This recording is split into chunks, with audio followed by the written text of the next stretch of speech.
Les chiffres parlent d'eux-mêmes. Vote après vote, une large majorité de pays africains votent contre Israël lorsqu'il s'agit du conflit israélo-palestinien.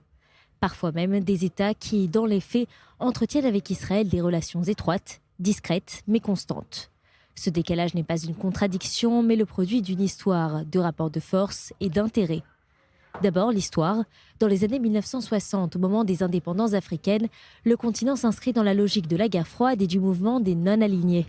À cette époque, la cause palestinienne devient un symbole de lutte anticoloniale. Israël n'est pas perçu comme un petit État entouré de menaces, mais comme une extension de l'Occident et allié des États-Unis. Deuxième facteur clé, la discipline de vote. À l'ONU, les positions sont rarement isolées. Les pays africains votent souvent en bloc, sous l'impulsion de l'Union africaine, de l'Organisation de la coopération islamique ou du groupe des non-alignés. S'en écarter, c'est s'exposer à des pressions diplomatiques, économiques, parfois même financières. Dans ce contexte, voter contre Israël devient un réflexe collectif. À cela s'ajoutent les influences extérieures. Le monde arabe d'abord, à travers l'aide financière, énergétique et religieuse.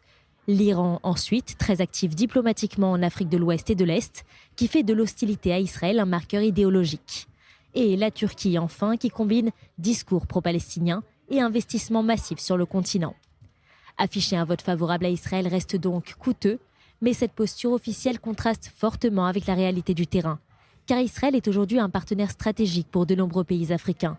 Coopération antiterroriste, cybersécurité, renseignement, agriculture de pointe, dessalement, santé. De nombreux pays africains travaillent avec Israël parfois depuis des décennies. Parmi eux, le Kenya, le Rwanda, le Ghana, le Nigeria, le Maroc, l'Ouganda ou encore le Sénégal.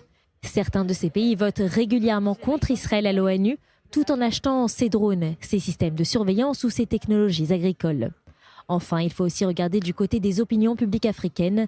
Dans la majorité des pays, le conflit israélo-palestinien reste lointain. Les urgences sont ailleurs. Emploi, accès à l'eau, terrorisme, instabilité régionale ou changement climatique.